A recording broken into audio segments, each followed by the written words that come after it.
Bueno, vamos a meternos de lleno a analizar la anatomía de un día de mercado que fue, la verdad, una auténtica locura. El viernes 17 de octubre de 2025.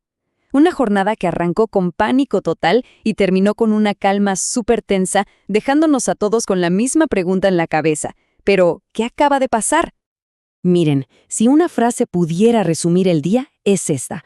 Los mercados se movían como un barco a la deriva en plena tormenta, con giros violentísimos que solo demostraban una cosa, una incertidumbre total. Aquí no había una tendencia clara, era simplemente caos. Y esa es la pregunta del millón, ¿no? La respuesta, la verdad, no es una sola cosa. Fue como la tormenta perfecta. Una mezcla de viejos miedos sobre los bancos, datos fiscales que asustan y una geopolítica que está al rojo vivo. Así que vamos a desmenuzar cómo se fue armando todo esto pieza por pieza. Todo arrancó en la mañana, y no de la mejor manera.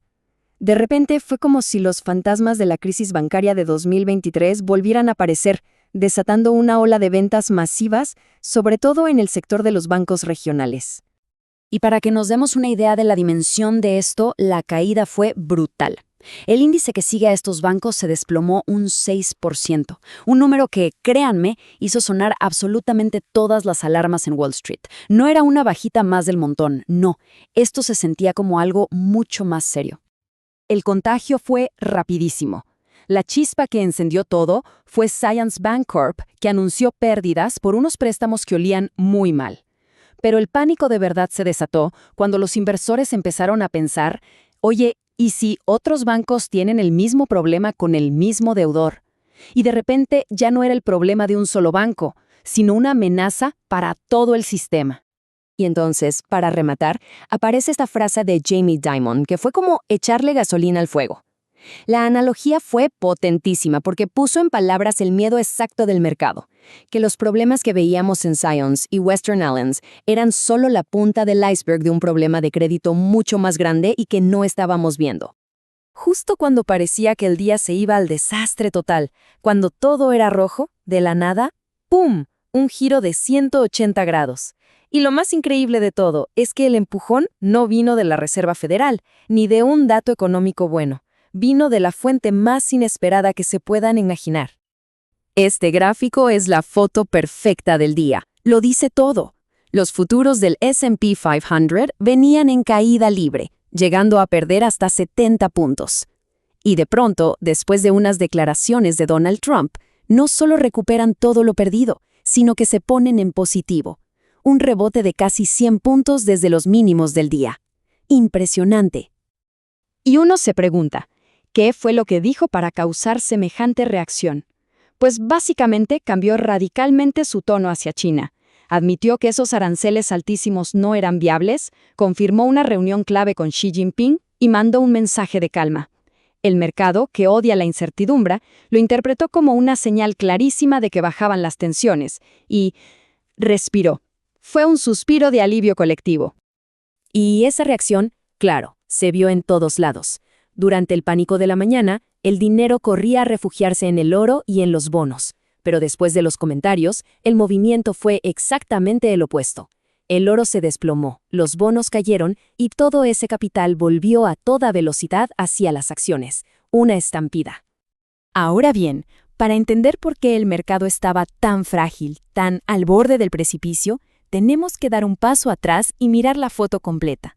Porque el pánico con los bancos fue la chispa, sí, pero la pólvora ya estaba ahí, bien seca, y tiene mucho que ver con una tendencia de fondo, la fiebre del oro. Empecemos con esta cifra. ¿Y qué cifra? 1.78 billones con B de dólares. Ese es el tamaño del déficit fiscal de Estados Unidos para el año 2025. Un número tan, pero tan grande que ayuda a entender la ansiedad económica tan enorme que hay de fondo. Y si desglosamos los números, la situación es, bueno, bastante preocupante. El gobierno gastó 7 billones, pero solo le entraron 5.2.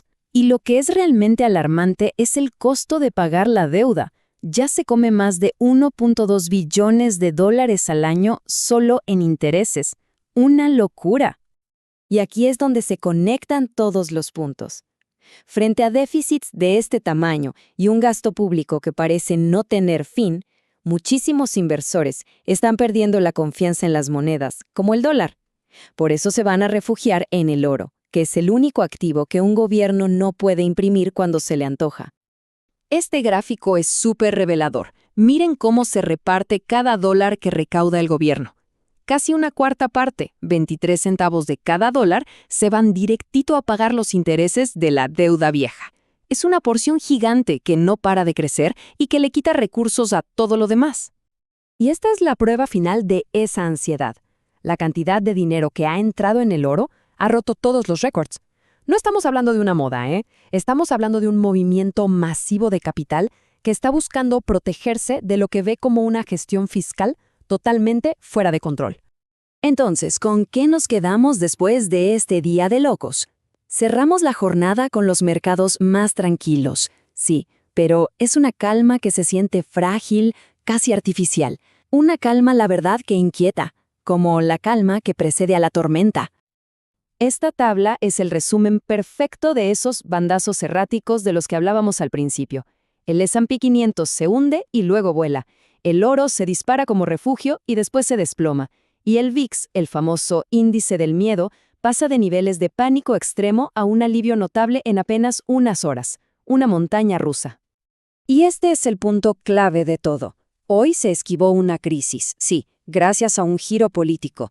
Pero los problemas de fondo, esos no se han ido a ningún lado. La fragilidad de los bancos sigue ahí. Los déficits son gigantescos y las tensiones geopolíticas pueden volver a explotar en cualquier momento. Lo que nos deja una pregunta final que es bastante inquietante. Si el mercado es tan vulnerable que puede pasar del pánico a la euforia por un par de frases en un solo día, ¿será que esta volatilidad salvaje ya no es la excepción, sino que se está convirtiendo en la nueva regla del juego?